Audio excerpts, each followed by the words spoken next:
Fala pessoal, sejam todos bem-vindos. Bora aqui para mais um conteúdo, mais uma notícia, trazendo para vocês, pessoal, as últimas informações diretamente de Brasília e diretamente dos Estados Unidos. Bomba gigantesca diretamente da embaixada, pessoal, do Brasil lá nos Estados Unidos. Marco Rubio estava esperando todo mundo lá, né? Acharam que seria como antigamente, em que a Janja, a sua equipe, todo mundo chegava lá nos Estados Unidos, gastavam horrores.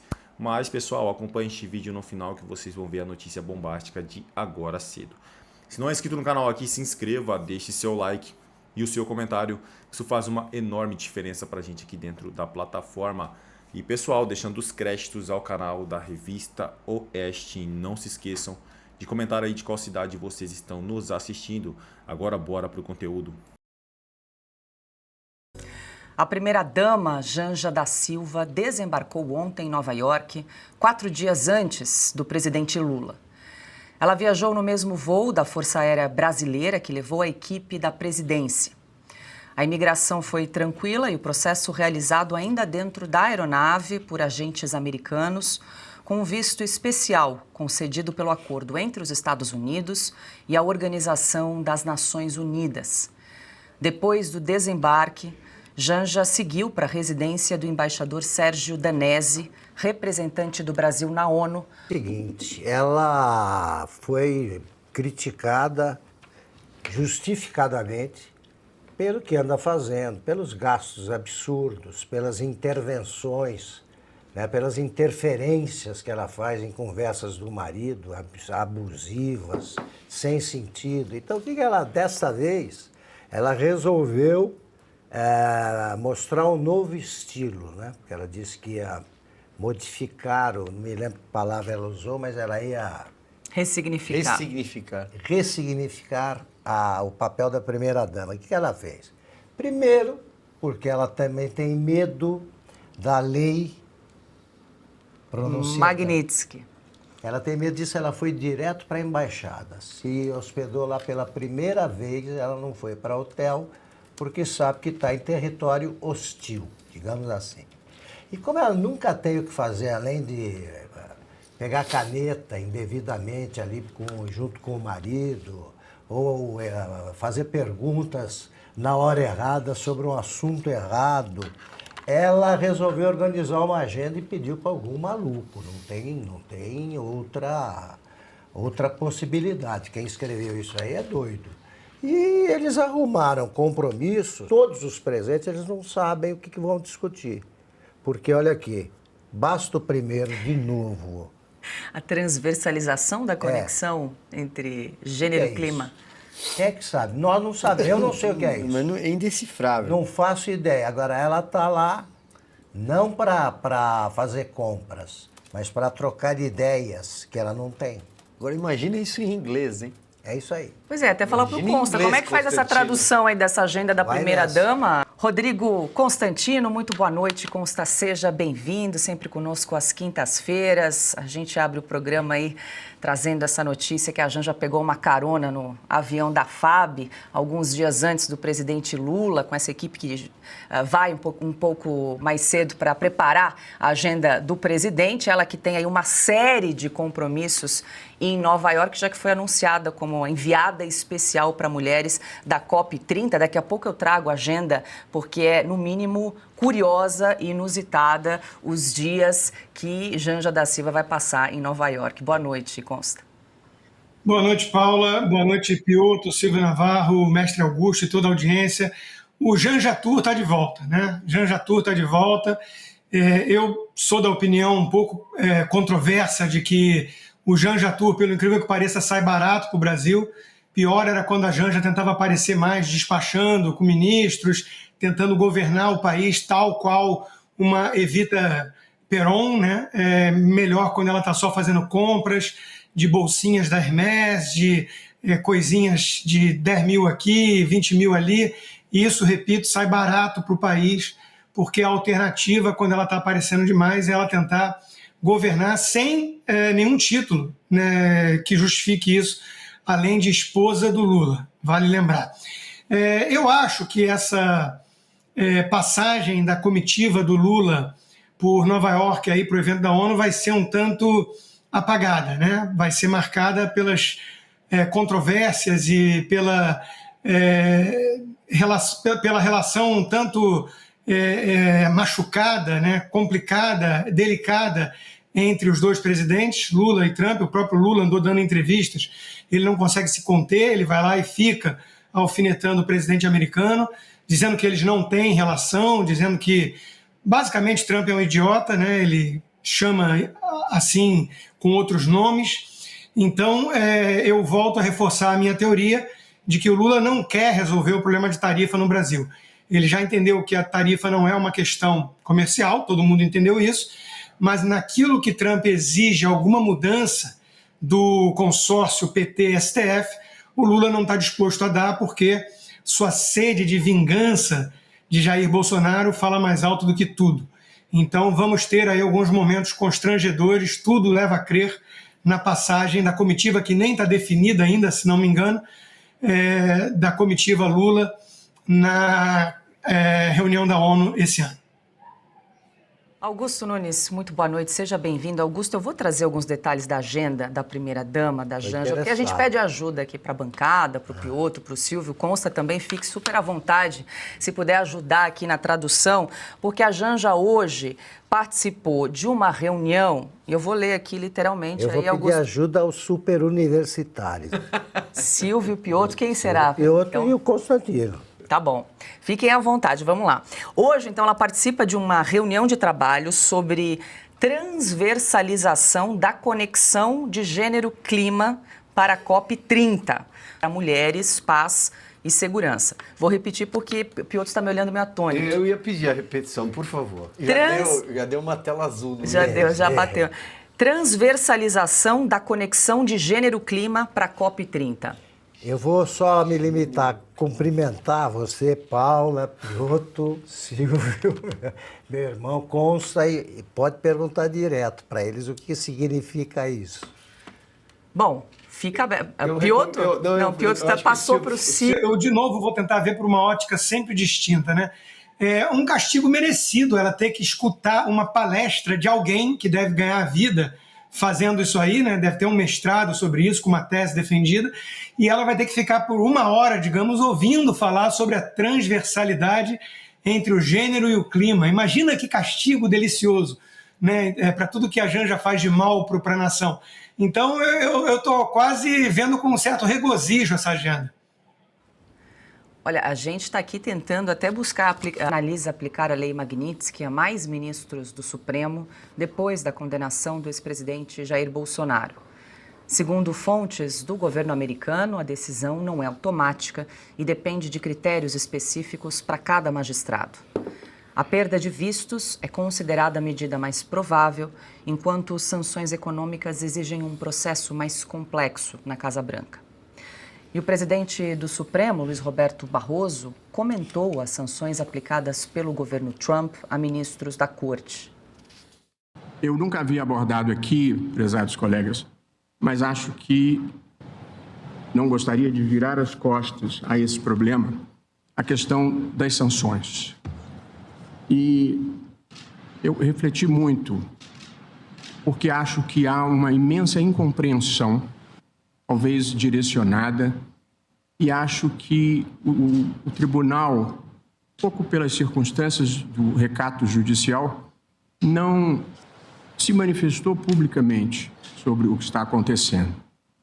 E eu me senti motivado a fazer isso, até porque, como é público e notório, eu tenho muitas ligações com os Estados Unidos, onde estudei, vivi e trabalhei em diferentes épocas da minha vida. Bom, Barroso também negou a existência de qualquer tipo de censura no Brasil. No Brasil, não existe censura. Simplesmente não é um fato. Eu afirmaria que vigora a mais plena liberdade de expressão. Eu sou uma pessoa que leio de nós, possivelmente. Manifestações em veículos de imprensa e em blogs com as críticas mais ácidas ao governo, mais ácidas ao Congresso e, sobretudo, ao Supremo Tribunal Federal. Muitas delas grosseiras e ofensivas. Todos esses veículos continuam no ar, sem qualquer tipo de abalo. Lê quem quer, acredita quem quer. A ideia de que no Brasil existe censura simplesmente não corresponde à realidade de qualquer pessoa que esteja no país prestando atenção. Tá aí, mais uma fala do presidente do Supremo Tribunal Federal, Piotr, que vai passar o bastão aí na próxima semana para Edson Fachin, lamentando as sanções que foram atribuídas a alguns ministros. Eles já estão com visto cassado, né? E o ministro Alexandre de Moraes, então, na lista da Magnitsky. Eu vou pedir a gentileza de Sua Excelência, o ministro Roberto Barroso, para falar de casos práticos. O que ele acha que aconteceu, por exemplo, naquela conversa do juiz auxiliar Ayrton Vieira com o Talhaferro sobre seja criativo para tentar pegar a revista Oeste? O que ele acha, por exemplo, da declaração da ministra Carmen Lúcia do tem censura até segunda-feira, que não acabou nunca mais em relação à produção da produtora Brasil Paralelo? O que ele acha, por exemplo, de vários jornalistas que perderam, e pessoas e deputados que perderam as redes sociais e não podiam se manifestar? Não é, acredite quem quer. O que ele acha do Constantino? Eu ia chegar no caso prático, e aqui nós temos a palavra de alguém vítima da censura, o Constantino. Então, o ministro Barroso, ele pega nas generalidades e fala assim, olha, os veículos estão aí, olha, as pessoas estão aí. Não, vamos falar de casos práticos e concretos, porque a justiça não trata de generalidades. Todos nós somos censurados. Todo processo tem um número, e tem um nome de quem está sendo ali na condição de acusado. Bom, então, eu perguntaria ao Constantino, o que você acha dessa declaração do ministro Barroso de que não há censura no país, todo mundo pode falar o que quiser? Eu poderia achar até que é delírio dele, né? Ele repete tanto isso diante do espelho que talvez ele acredite. Mas eu não estou mais tão otimista, não. Eu acho que é cinismo mesmo. Eles sabem muito bem o que estão fazendo, só que ele está preocupado, talvez até o tom de voz traia esse sentimento. Ele está preocupado mesmo em perder a possibilidade dele continuar frequentando o apartamento aqui de quase 5 milhões de dólares em Key Biscayne, né? É disso que se trata no fundo, Já falei. Bom, tá aí o depoimento do Rodrigo Constantino, que se sente na pele. Jovem Pan foi censurada, eu fui censurado, Piotr, Silvio, todos nós.